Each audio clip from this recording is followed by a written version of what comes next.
Welcome to the Braemar Life Skills Academy podcast. The world is changing faster than ever, and the world of education is too. Advances in psychology, biology, and a whole range of other fields have opened up new lines of thought about the purpose of school and how it can best serve a new generation of students. Join me on the Braemar Life Skills Academy podcast every week to explore these new ideas.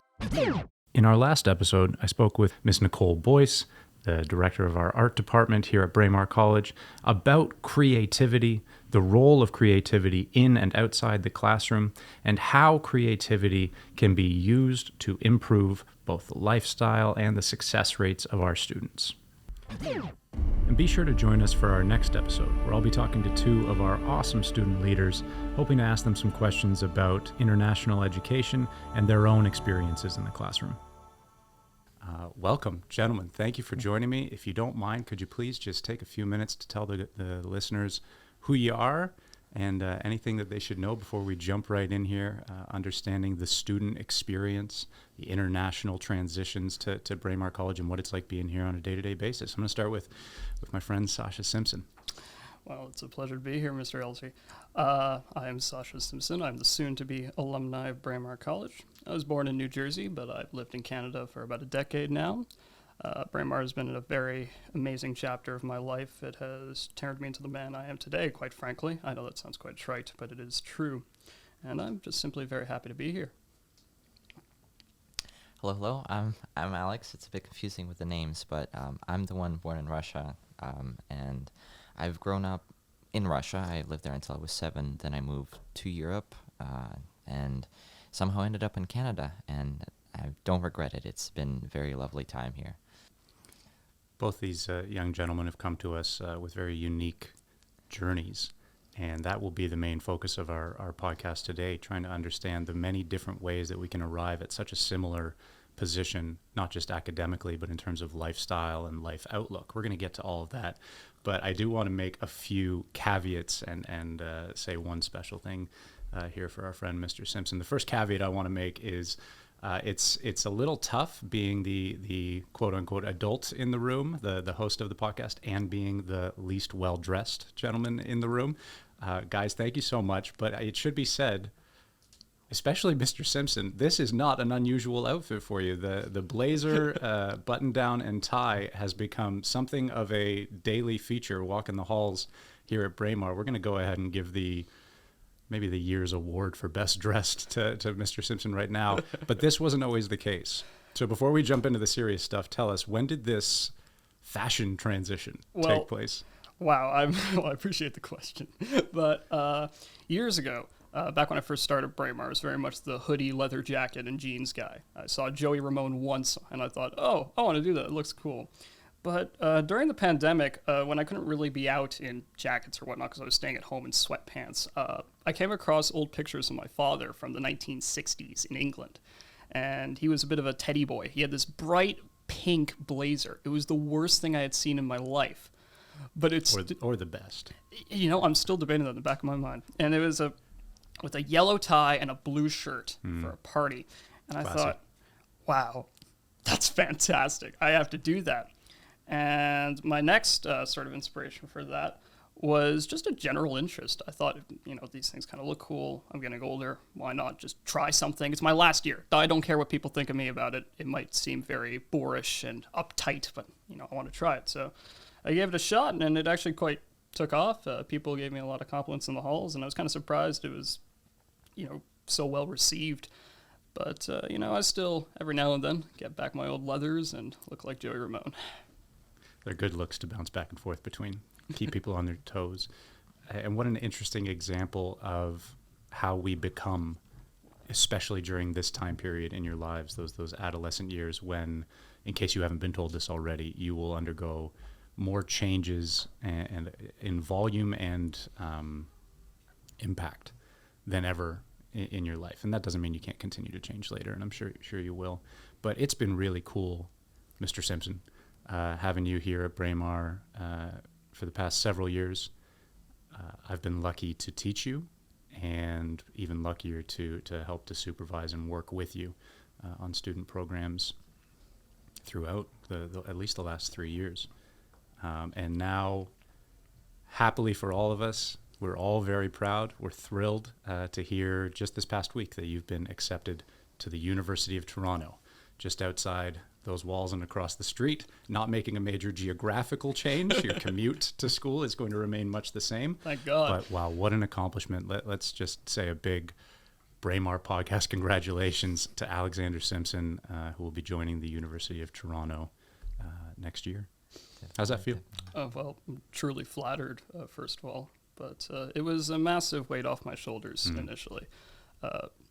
I had always wanted to go to the University of Toronto. When I was younger, I used to just walk around the campus. You see all these great buildings. There's a mix of the new, the old, and I'm all about the history and whatnot. So I was very interested. And when I first came to Braemar, I already had it kind of in the back of my mind that I wanted to go. But I frankly didn't actually have fantastic grades in grade 9 and 10. I was mostly rocking an average of 60s and 70s. I don't know if it was just excitement or apathy. Could have been a mix of both. But when COVID hit and I started thinking more about my future and, those dreams I had of being an oncologist or a historian or something in the middle, I kind of realized, look, I got to start taking these things seriously or I'm going to be kind of, I might wind up somewhere I don't want to be. So because I was stuck at home all day, especially during the pandemic, I thought, well, there's nothing better to do except for homework and why not make the assignments fun? Just kind of put my own twist on it. And that had mixed results, of course. Some teachers are more, they want to stick with the rubric, and I might have broken the rubric out of just, interest in changing the assignment a little bit to make it maybe a little more personable or a little more fun. But, actually, most teachers were very supportive of it, and they enjoyed the sort of flair that I might have added for better or for worse. So when I started taking my studies more seriously in grade 11 and 12, my confidence was up, but I actually admittedly wasn't really expecting to get accepted. You hear all these horror stories about University of Toronto being the U of Tears instead of the U of T, or people get declined even though they have 88% averages, which was I wouldn't say necessarily disheartening, but more just sort of a thing in the back of my mind. And of course, parental and friends pressure, and the old thing like, oh, Sacha, you should go to U of T. You'd be perfect there. You got to go. Like, I don't want you at Queen's. I don't want you at McGill. I want you at U of T. And I wanted myself at U of T. If I wanted myself at Queen's, I would have chased that dream too, but I wanted myself at U of T. So when I saw that acceptance in my email, I kind of lost my mind. I started screaming and laughing and the whole 9 yards, and it came down to screaming at my parents, and the rest is really history. After a bit of paperwork and acceptances, I'm now going to be entering the September 2022 intake with a mix of anxiety and massive excitement. Wow, great summary. Yeah, one of the only times where it's completely appropriate to run downstairs and scream at your parents. I'm sure they love that. There is so much there that we can unpack, and I'm hoping to over the course of the next half hour or so. I want to get Mr. Mallinen to jump in with us here. Before we do that, we should make it clear both of the gentlemen sitting across from me are named Alexander, and that can be quite confusing. We've labeled this particular episode of the podcast The Two Sachas, but for clarity's sake, and I think this is how we address both of you on a day-to-day basis, Mr. Simpson is going to be Sacha. Mr. Mallinen goes by Alex. Right. And prefers it. Alex, you are a little bit younger than Mr. Simpson, but have very quickly adopted, to my eyes, as an activities director here at Braemar, a very similar role, a very similar attitude, a very similar outlook, coming from a very, very different background. Can you talk to us just a little bit about that background, your academic beginnings, your relationship with your studies, and how you see yourself having come to this place of what I would describe as a really unique intellectual curiosity, a fire there to learn? Mm-hmm. This is a young guy who regularly comes to my office, not with complaints, not with requests, but with ideas, right? And he's on fire to talk about those ideas. So explain, for those of us who would love to see more of this in the world, how did that all begin and how'd you get here? All right, so my background is quite complicated, and I wouldn't say that my spirit has been fostered in Russia particularly. It was after I moved out of Russia when I was 7. But I can start with my first, second, and third grade, which I spent in a Russian school. It was one of the best moments of my life because I think everyone enjoys their time being a child, and in careless. guess, existence and unconditional love from your parents. And because I was very small, I didn't really perceive that, the country was, the government was corrupt or this or that.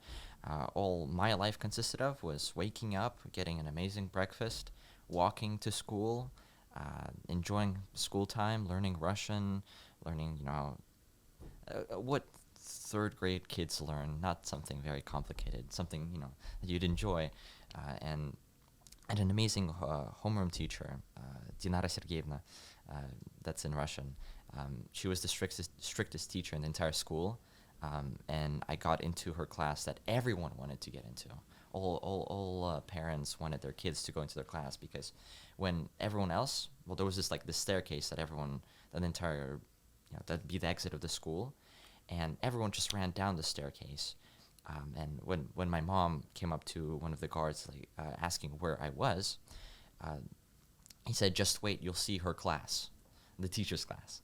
And as he said that, the only class in the entire school, walking one step at a time, formally like this, hands behind their backs, down the stairs and out. It was the most organized, most respected class, I suppose. The teacher was incredibly wonderful, but strict. But that was my upbringing. It was a strict environment, I suppose.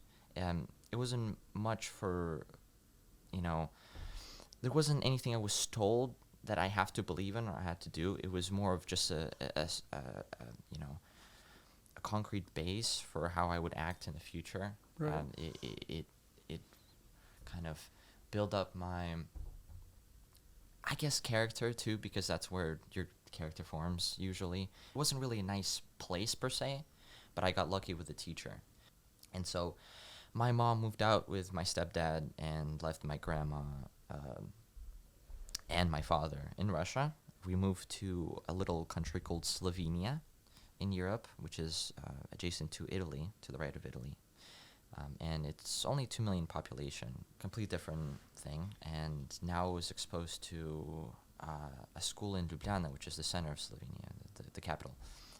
And it was completely different. It was an IB school. And I went there expecting, I don't know what I was expecting. I thought of myself very highly because I came out of that school in third grade. Saw myself as I'm disciplined. None of these kids are, because I go into the classroom and then everyone's running around, yelling, screaming, and I'm like, my teacher wouldn't have allowed this. and then I sit down grumpily like this, because we always sit down. I don't know if the people at home can see this, but basically you'd sit really close to the desk. The desk would basically squish you to your chair like this, and then you'd put your arms one on top of each other and then on the desk like this, and always face first. And then when you'd have a question, you'd raise your right hand up like this, and then you'd wait patiently. Let me just intervene here real quick. Sacha, am I right that you, like me, attended a Canadian public school previous to Braemar? Yes, absolutely. Did you ever see anyone sit in the way Mr. Mallon is describing? Oh, absolutely not. It was not as regimented as that. Not in the slightest. It was mostly just, you have, of course, the good kids. They were in their front row. And you had, the more maybe naughty or edgy or rebellious kids in the back row. I was always in sort of the middle row, rather appropriately. And I remember we had our fair share of pranks. I mean, we paid attention, sure. But there was still, a lot of paper being thrown left, right, and center, note passing. My sister's class was absolute hooliganism, by far. They would play pranks on the teachers left, right, and center. But that's, that's the elementary system. It just is I'm not saying it was bad, but it was still, we just didn't have that regimented, discipline in our school. And I don't think it would have been possible, really. I'm fascinated that as we think of our educational backgrounds, it's very, very clear that there are distinct people, settings, and events that we credit as having shaped us, having shaped our outlook. And Alex has named teachers and moves and locations that have shaped who he is. But we seem to frame these experiences along certain, let's call them binaries. And the one that I'm hearing right now as you describe that grade 3 class, you're using words like solid, concrete, orderly, foundation, right? And that is being associated with goodness in this case. And we've used the word hooliganism twice. Any podcast where you can use the word hooliganism multiple times has got to be a good one. Oh, yeah. We've used that word twice as a way of describing what we might call, in a very binary way, the bad side. And isn't it fascinating that I think we would recognize the greatest moments of growth in our lives are often the ones that are coming out of the most chaotic settings, the most uncertainty, the most challenging is when we are most creative and when we most change and grow. And yet we give this positive connotation to order and to solidity. There's this yin-yang relationship between the chaos, the hooliganism, the students running down the stairs, your sister's class, Mr. Simpson, right, if we want to use those examples. And then this other side of things that gave Alex this real sense of identity and maybe even a little bit of superiority, a sort of narrative to go along with your life. After a few months. It did. I'm sure it did, yeah, as it tends to. And we find our way. But let me direct this to Sacha, and then I'll get Alex's thoughts on it. You said you thought that it might have been almost impossible to bring the sort of order that Alex is talking about to the classrooms that you experienced in your earlier life. Why is that? And in your mind, what is the correct orientation or the correct balance of order and chaos in the education setting? That's a very interesting question. I think simply because in North America, we have a very strong culture of individualism and a very strong culture of the power of the self. And that's also directly correlates with inner city life. All my schools that I attended were deep into the inner cities. They were mostly in downtown, or they were sort of just off downtown. For Toronto, I attended the Downtown Vocal Music Academy, but that was at Ryerson Community School, which is only a few blocks away from here. It was adjacent to Kensington Market, and it had a very diverse mix of people. There were people from all walks of life. We have people who were living in Kensington Market, people who were living in the suburbs. So you can't really regulate discipline to that because everyone has such a different idea of what discipline is. Are we as regimented as soldiers, or is discipline simply getting your assignments in on time? Right. Is discipline simply paying attention to class? Now, just let me, I can see him bouncing in his chair because when Alex has too many thoughts, they start coming out physically. Alex, what do you think of what Sacha just said? I have too many things to say. Okay, so first of all, discipline wasn't imposed by a tyrannical ruler. My teacher was basically didn't work for the money. She had a rich husband who provided all of her pay, and she actually only taught for the pleasure of teaching, which was a very important aspect of it.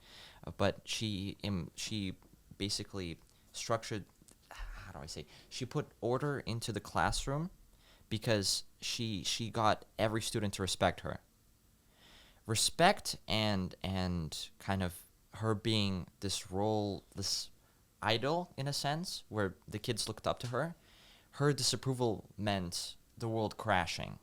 So every kid, especially me, would work extremely hard to keep her approval and never break it.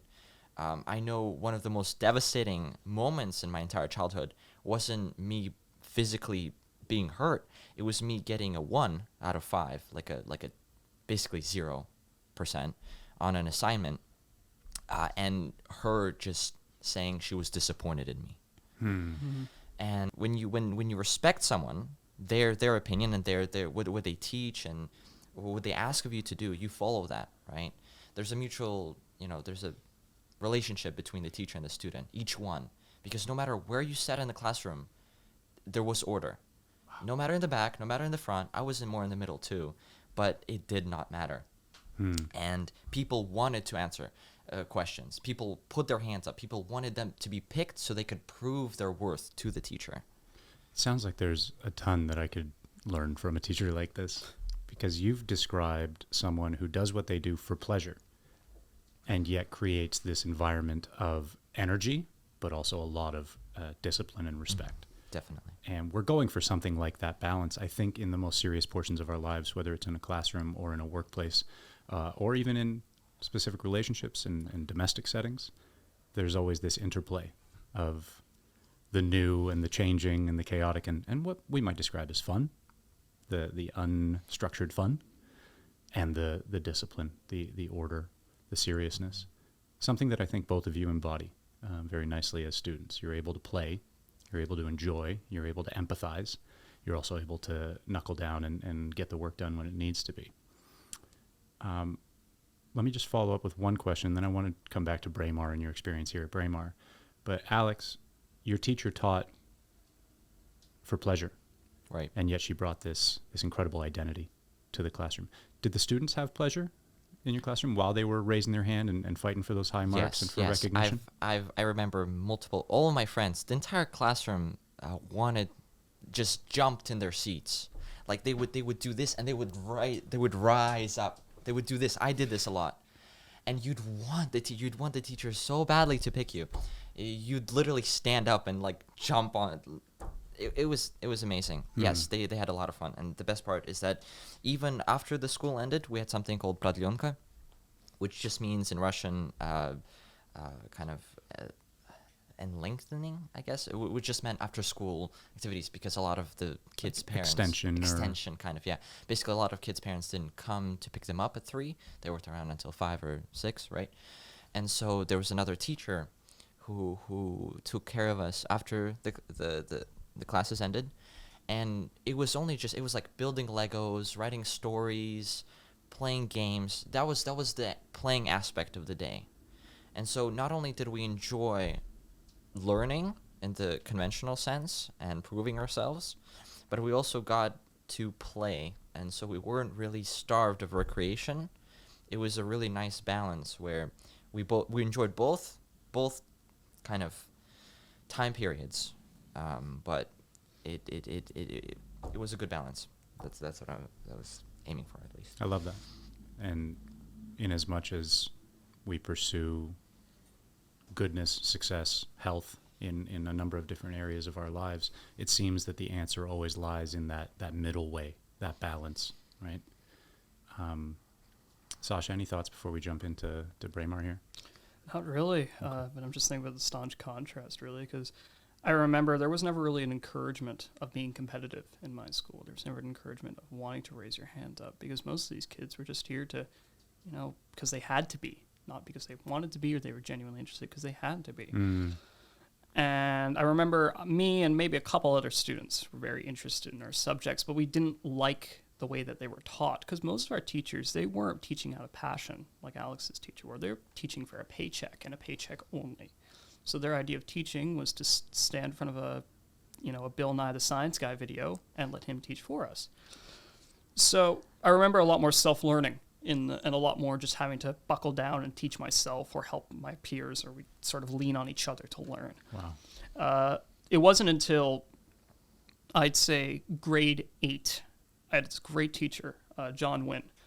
He was a young guy. He wasn't paid much, but he was very passionate about teaching, especially the sciences and mathematics. And he got me into biology and evolutionary biology, and I never really got the opportunity to thank him for it, and I really wish I did. But he always was interested in teaching the students. Even though his pay was abhorrent, he was always interested in teaching the students. But he was also a very stern guy. Mm. He was this short little man, but a very stern man. And Alex's stories reminded me of his classrooms, where everyone was genuinely interested because he made it lively. He made it interesting. He wasn't putting on Bill Nye the Science Guy. He was putting on John Wynn, the evolutionary guy. So, how many of our intellectual journeys begin with that one great teacher, that teacher who gets us and who really fuels that fire. I shout out to Greta Croker, the great history professor at the University of Waterloo. She was one for me. Let's jump to, you just mentioned grade 8. You had a great experience in grade 8 with a really passionate teacher who was doing it as a vocation, not as an occupation. Yes. Say, right? It came out of his genuine interests in his life. Shortly thereafter, if I'm not mistaken, I think 2 years later, you found yourself at Braemar. 1 year later, actually. 1 year later, yeah. Pardon me. So you've been here with us for grade 9, 10, 11, 12. Whole ride. All right. And so we have a great teacher in grade 8, and then a transition to a very different school setting from almost any school settings that I'm aware of. Here at Braemar College, we are primarily hosting international students. I believe this year we are hosting students from 27 different countries. The majority of these students are coming to us with English proficiency at a fairly high level to a complete fluency. Most of them are coming to us with multiple languages. Most of them are coming to us with a massively diverse background. And we all arrive here in the classrooms of Braemar College, some coming in grade 10, some coming in grade 11, some even coming for just 1 year in grade 12. And so it is a very, I don't want to call it chaotic, because I'm gonna scare Alex by saying it, but certainly a non-traditional, less stable, more dynamic setting than the vast majority of education settings can offer. What was that transition like from that traditional public school education to this one? And then I'm going to ask the same question to Alex.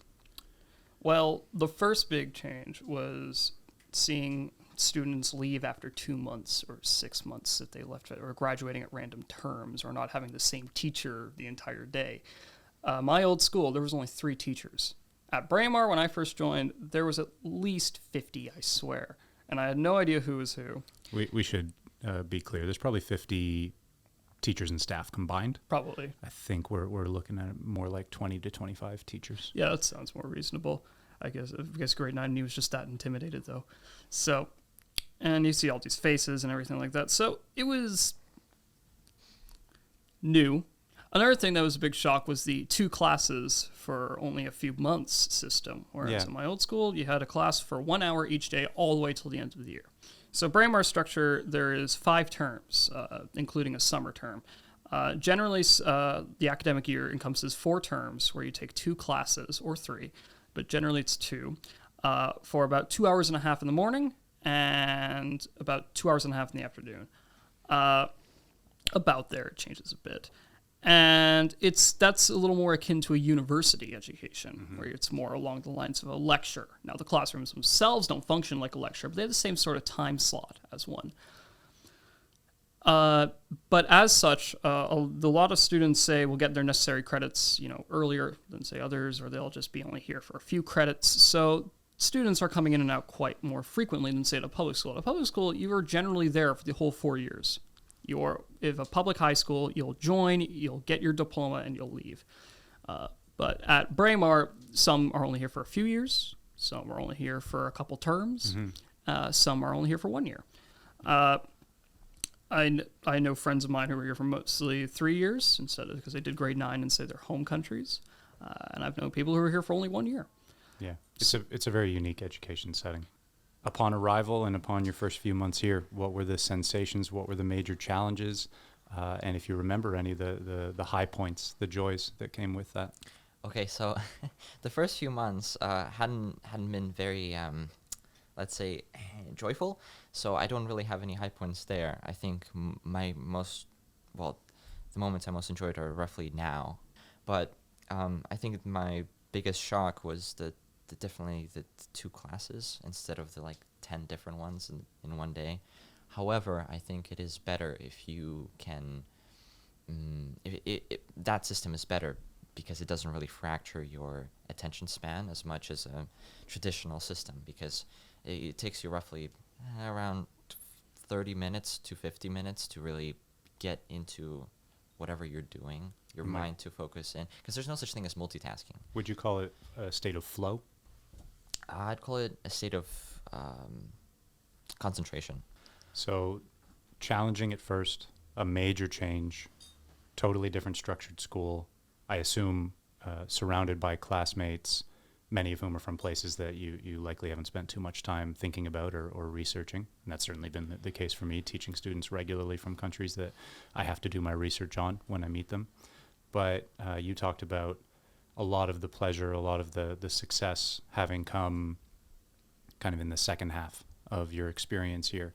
Where do you see that turning point having happened, and what do you credit with the more enjoyable experience you've had in the last several months? All right, so I think this kind of aligns with, I don't want to really call it the Pareto principle, but I'm not calling it the Pareto principle. That's what it's called. But okay, so basically, it's kind of like a graph where it slowly rises, and only towards the end it really shoots upwards, right?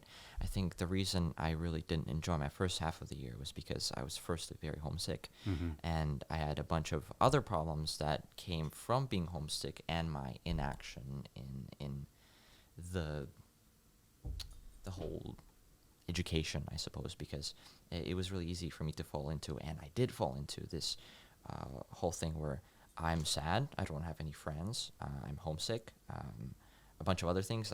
I'm worrying about my homestay. I got, all these sorts of things. So, and then because of that, it's easy to ignore the academic side of things. But once you start to ignore the academic side of things, then when that whole thing falls apart, it's easy to keep your room clean, through maintenance, bit by bit each day. But when the entire room has been demolished and you have to rebuild it, way more difficult. What a incredible metaphor. And so I've been rebuilding that room for the past 3 to 4 months, ever since its complete collapse a few months ago. And so I rebuilt it, and now it's looking very clean and orderly. Trying to live a minimalistic life in that room, and through my focus in learning and into the school, and first and foremostly being honest, first and foremostly to myself, because actually, if you can't be honest to others, you can't be honest to yourself, right? And vice versa. Belief in truth, right? Belief in truth isn't like an arbitrary value. It's something you have to act out to truly believe in, because belief is the actions, right? These are incredible insights, and I want to try to capture them as much as possible, but I also want to say how special it is for, again, correct me if I'm wrong, a 15-year-old? Yes, 15. For a 15-year-old to be realizing things that I certainly didn't realize until well into my adulthood, and in some cases I'm still in the midst of realizing. It's at a big cost. You don't, because the thing is, enlightened people, right? Do you really want to be enlightened? Because to be enlightened, you have to go through the worst of the worst. Jung said, a tree can only grow to heaven if its roots reach down to hell. Yeah. That's my favorite quote by him. And it's very true, and it's also very terrifying, because what exactly is at hell, right? Metaphorical, of course, not like not the magical, not Dante's place Inferno where people's forget it. But basically, hell and heaven are basically real things you can kind of get to in your life, and through, I guess, it's not really getting to, it's more of the path to, because you never really achieve heaven, just how you don't never really achieve hell, but you surely inch closer and closer to it through certain actions. So yeah, you talked about what I would describe as a negative spiral that you were in. Definitely. in that first, let's call it the first third of your education experience here, which resulted in, metaphorically, the room being an absolute disaster zone, right? Yeah. And I invited to Satan be clear, to come and destroy some of the walls. When we say the room is a disaster, this can be, of course, literally true, and many of us as teenagers can sympathize with that. We've all had disastrous rooms from time to time, but it also represents a sort of mental state, a state within one's life where the ball is no longer rolling, and so you've got to generate this enormous amount of energy and effort and time to get the ball rolling again. As you said, if the room's already clean, pretty easy to maintain. I'm mixing metaphors here, but if the ball's already rolling, pretty easy to keep that momentum going. I want to add to that metaphor. Not only is the ball stopping rolling, you're Sisyphus, you're pushing that ball up a mountain. We knew we were going to get some absurdism in here. I knew Albert Camus would pop his head out eventually. You're pushing that boulder up that mountain, and that mountain is infinite. There's a peak, but then there's also another mountain. Yeah. There's infinite mountains. It's not necessarily, because I always imagined it was like a series of mountains on a flat plain, but it's not really. It's kind of like it's constantly going up, but there's always more mountains for you to climb. And so when you kind of once you let the ball stop, the ball exerts more force back onto you, and then it rolls all the way downhill. In the great immortal words of Albert Camus, we must imagine Sisyphus happy. Yes, right? definitely. And it's so cool to see a 15-year-old who's begun to learn that this can happen in their lives, that you can be on a spiral downwards towards hell, as it were, or just into a less purposeful life, a less meaningful and fulfilling life, let's say. And through certain interventions, strategies, situations, you can reverse that course. And I think... Through miracle. Perhaps through the miracle. But we hope that education is part of that miracle, and we hope the experience at Braemar has been, as I've witnessed it be for you. Sacha, you've been with us here for 4 years, soon to be the end of your journey at Braemar. You've been a huge part of the development of our student programs, many of which are intended to serve exactly the function that Alex has just described, of helping a student to get over that first mountain of culture shock, right?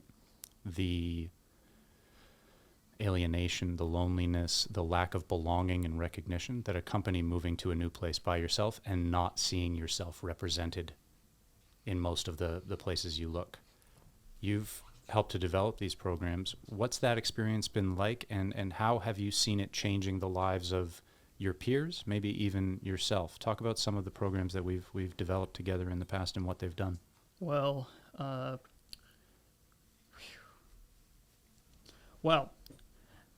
in terms of developing the student programs and all those lovely things, I do want to say that, first of all, it made me a very much more an empathetic person. It really made me realize that, I thought I had things hard. These kids are leaving their entire homelands, everything they knew, just for a little bit of just for education. And I first found that very inspiring, found it very humbling in a way. And I thought, well, I don't have that. I never had to endure that. I might have left New Jersey, but I was 8. It didn't matter. So I kind of made it a somewhat self-righteous mission to myself to, maybe I could try and help these kids out a bit, if they're homesick or if they're, missing home, or give them outlets to express themselves, because, it's important to express it, even if it is just blatant homesickness. It's important to recognize that, especially in international school. Our first, and I'd say one of our very successful programs that we utilized that sort of philosophy, was the newspaper. Through 50 different name changes, it wasn't 50, but it was quite a few, we finally settled on the Braemar Bugler, which had wonderful culture pieces, pieces about home, art. Let me just give one bit of quick background here for listeners at home. Sacha's describing the school newspaper, perhaps something that is also going to take advantage of this new podcast form and this new state-of-the-art studio we got going here to provide some audio content in the future. But Sacha was the motivating force behind the first release of that paper. I think you named it. I believe you were the editor-in-chief and the writer of the main story or the main article in each one of the editions that we've put out. Yep.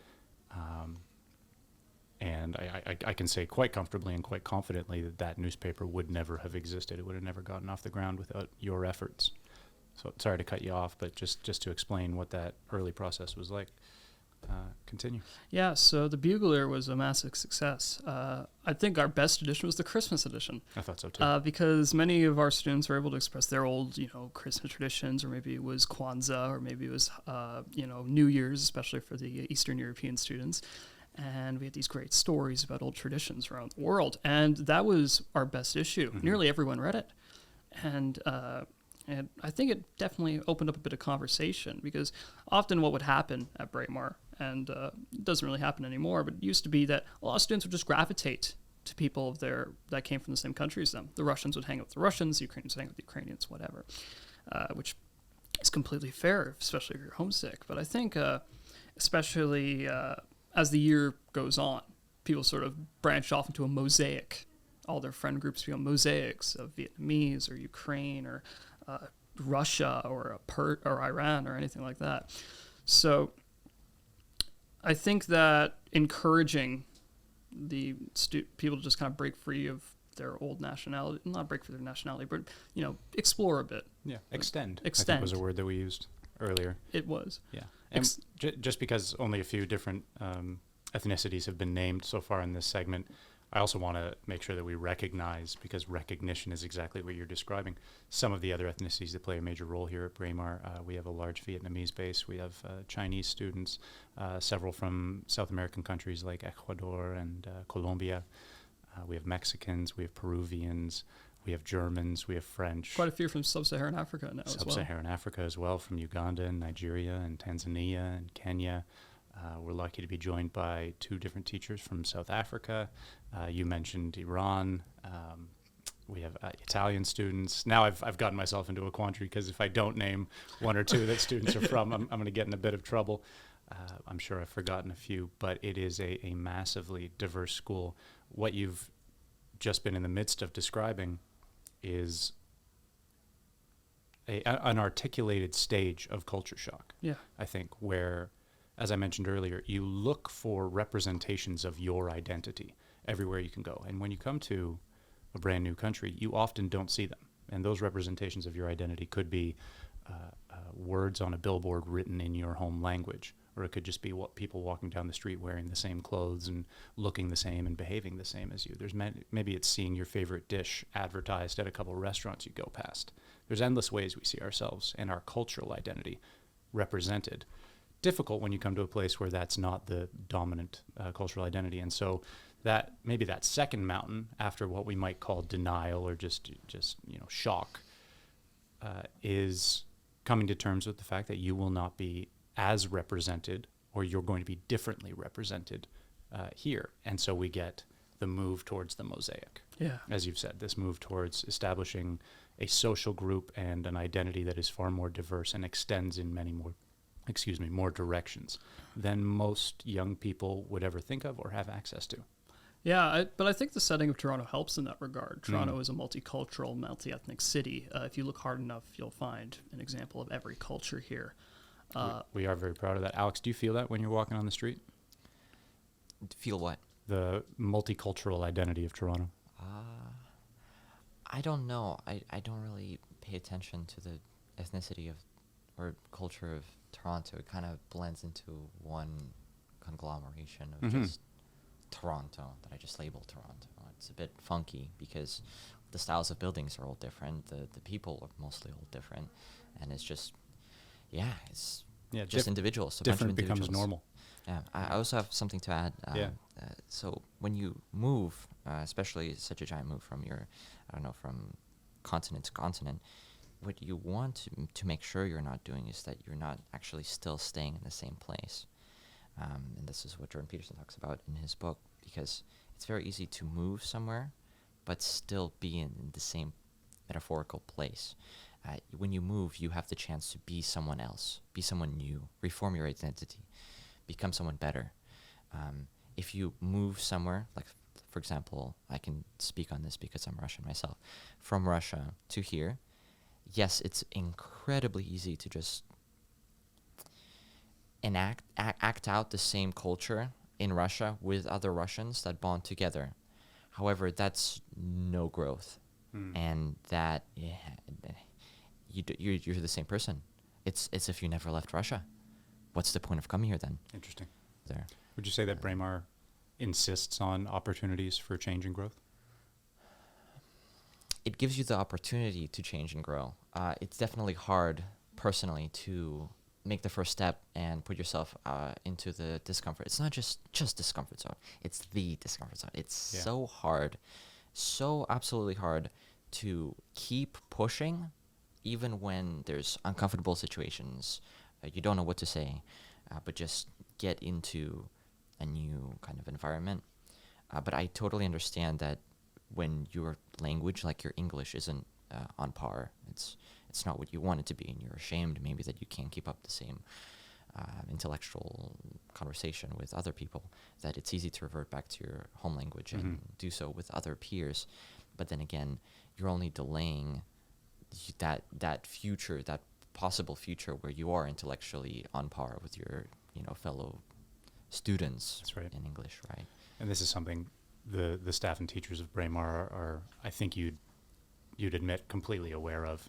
Our students come to us, as I've said, at various stages in their English language development journey. And when you don't quite have the vocabulary, just through lack of access or lack of time to participate fully in the conversations going on around you, a very human instinct is to contract, right? To retreat back into the most fundamental aspects of your identity. And we offer, even just this year, we've started with the help of a few of our teachers, the Culture and Language Exchange Club, CLEC, C-L-E-C, specifically to meet the needs of students who are still in the midst of that English language learning journey, but who want to participate in the kinds of conversations with people from all over the world like them. And that serves multiple functions. We're going to jump into a final segment here in just a minute, but I want to ask you both, in line with what we've just been talking about the last 5 to 10 minutes, maybe I'll start with you, Sacha, and then I'll go back to Alex. Can you think of a single specific moment in your time at Braemar that really represents that transition, that change from a identity that is holding back or not growing, staying the same, and that identity when it began to open up, when it began to extend to the many, many different identities and faces and people of Braemar? Well, I think the big one was humor, actually, and comedy and wit, and, it's also a bit of slapstick. And I remember vividly in grade 9 English, my first term at Braemar, we were doing presentations. And presentations are nerve-wracking for many students. They're like, oh my God, everyone's going to judge me. People are going to think I don't know what I'm talking about. And there seems to be two types of students who do presentations. Ones who stay very rigid and just kind of tense up, and the ones who just kind of, blabble for about 15 minutes and run away. Order and chaos, right? Order and chaos. To which I say, make order but live for chaos. But write it down, folks. I remember once there was a very funny Russian student named Simon. He's graduated 2 years ago now. And it was English, and we're doing presentations. We're setting up the projector, and I'm about to go up and present the Jabberwocky poem, an iconic English one. And I'm up there, and I'm getting excited. I'm getting ready. My buddy Dennis is being my hype man in the background, like, you're going to kill it, man. I got you. And then the minute I get up there and I'm about to recite, I'm about halfway through the Tum Tum Tree stanza, Simon trips and cuts out the entire power for the presentation. Oh, no. And I'm just sort of in, muscle memory mode, so I'm just keep reciting it, and I turn around, I'm like, oh dear. Simon, you killed the power.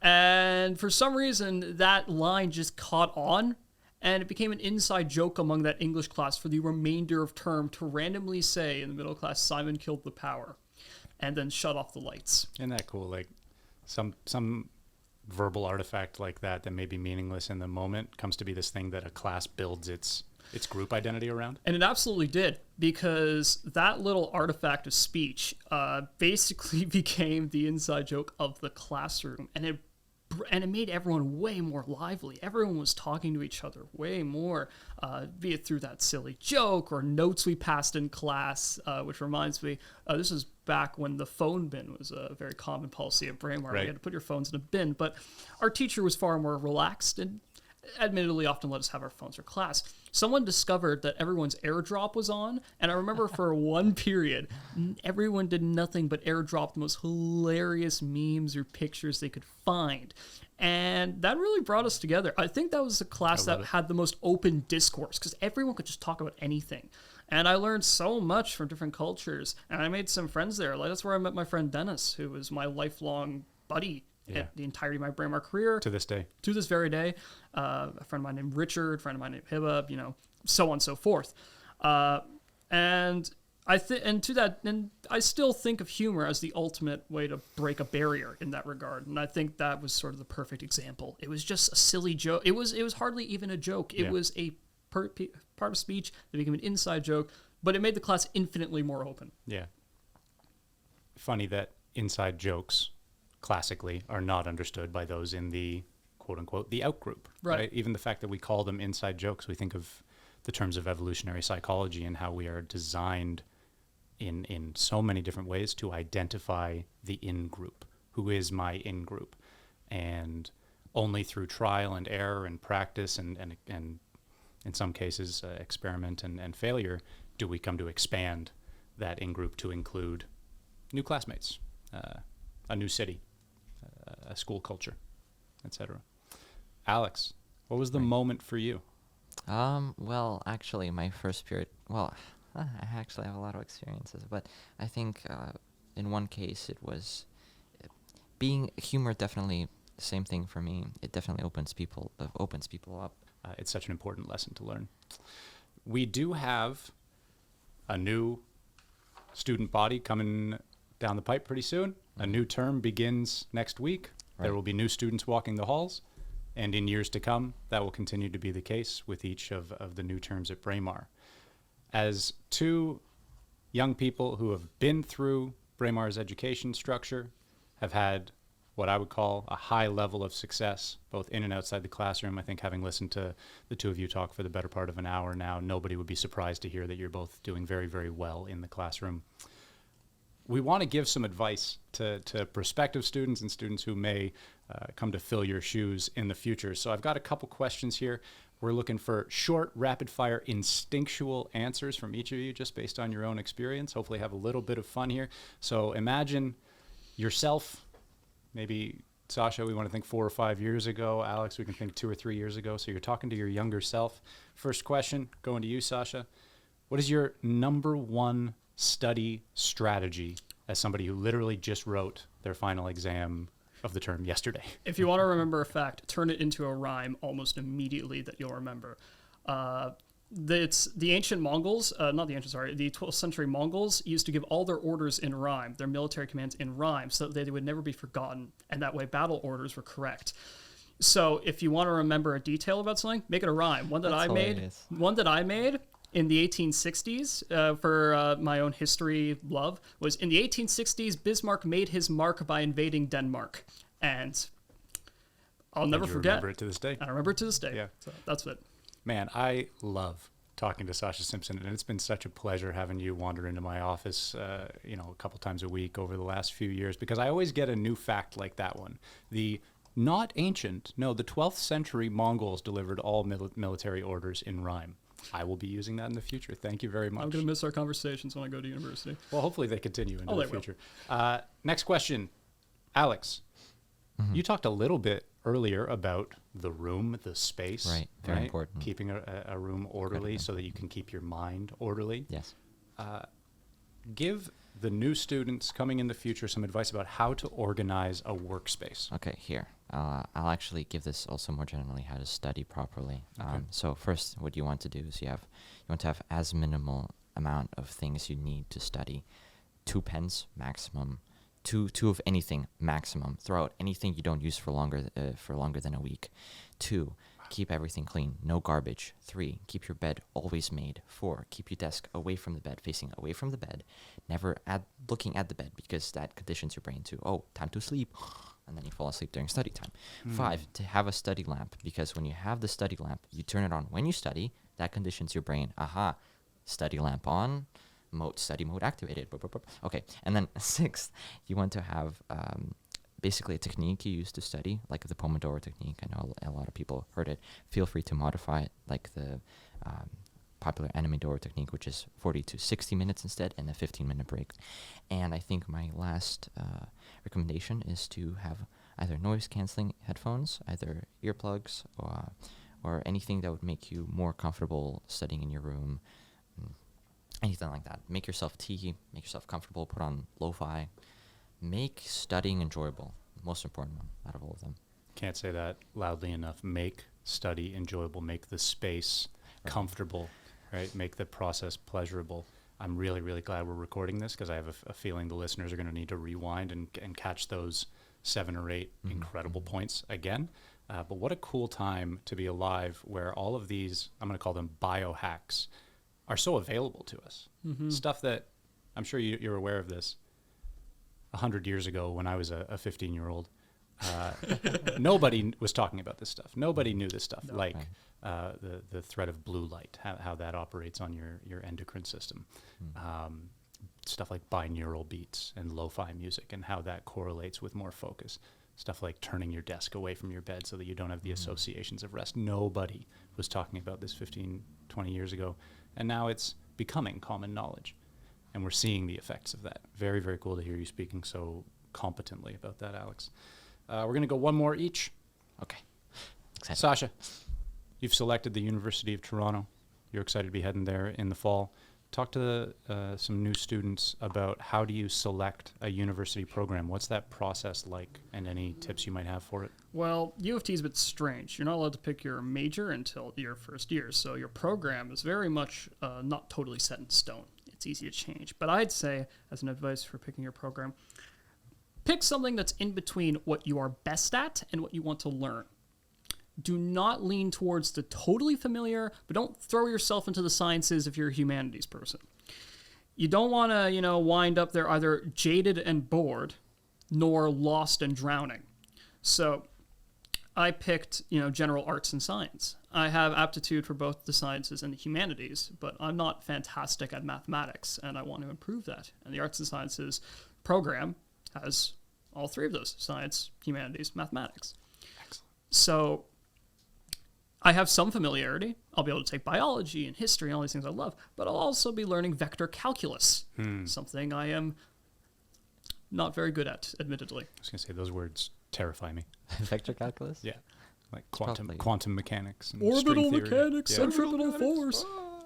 Sacha, are you familiar with the concept of ikigai?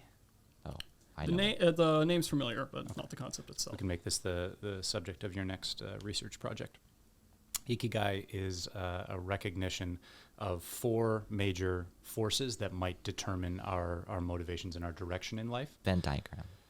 Yes, exactly like a Venn diagram. Thank you, Alex. We have the force of what are you good at, which you just mentioned. What do you love? What can you get paid for? And what does the world need? And we Venn diagram between each of those 4 forces. And we get things like our passion. Like when you talk about what are you good at and what do you love, the combination of those 2 things is your passion.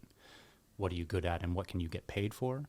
The combination of those 2 things is your occupation. What can you get paid for and what does the world need? The combination of those 2 things is your vocation, etc. But so I think what you were advocating there is a recognition both of what are you skilled at, right? What are you naturally inclined towards, and what do you have pleasure in? What do you desire? Maybe what do you love? So we're talking there about the Venn diagram, the middle section between those is your passion. Yes. Right? And is that how you would frame it? To a degree. Yeah. I mean, the thing is that it really sort of depends on what you're after. Are you after just the degree itself? Do you have a very specific career goal in mind? If you have something like, if you're dead set on being like an ear, nose, and throat specialist, or dead set on a lawyer, you might need to modify that a bit. But that's not to say you can't, lean into your passions. I hear a lot of people say, oh, only go into STEM, you need to make money. And no. That is quite literally the fastest way to not only probably drop out of university, but also to become a very boring and sad, student.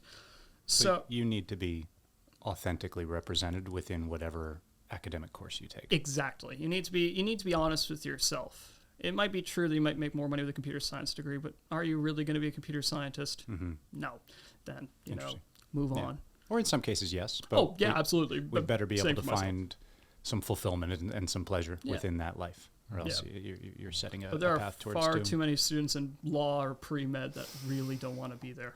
I'm really glad you know that. Let me, I'm going to jump back with one last question for Alex before we say goodbye here. In the last question, you talked a lot about the habits that allow you to study well, biohacking.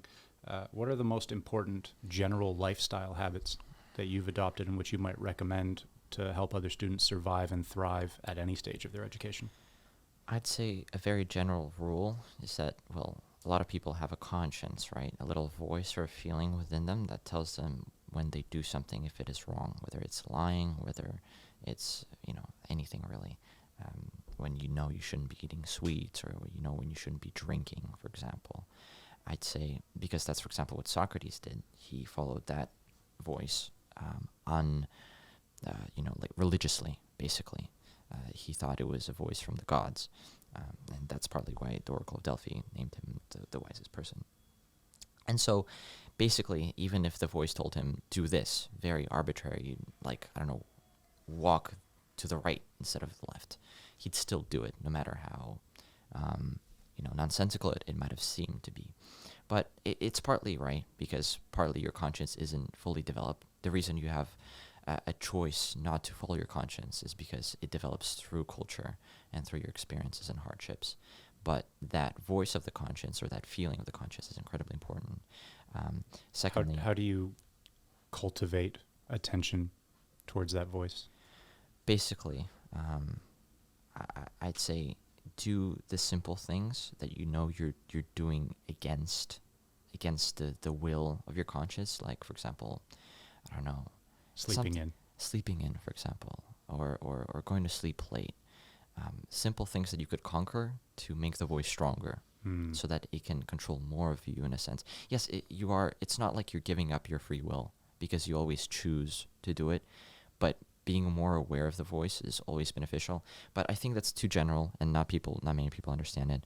I think a few things that would set their lives very straight would be workout, not an hour, not 45 minutes. Find out for yourself how much you're willing to put into making yourself a more healthy person, and make sure you improve that day by day, 1%.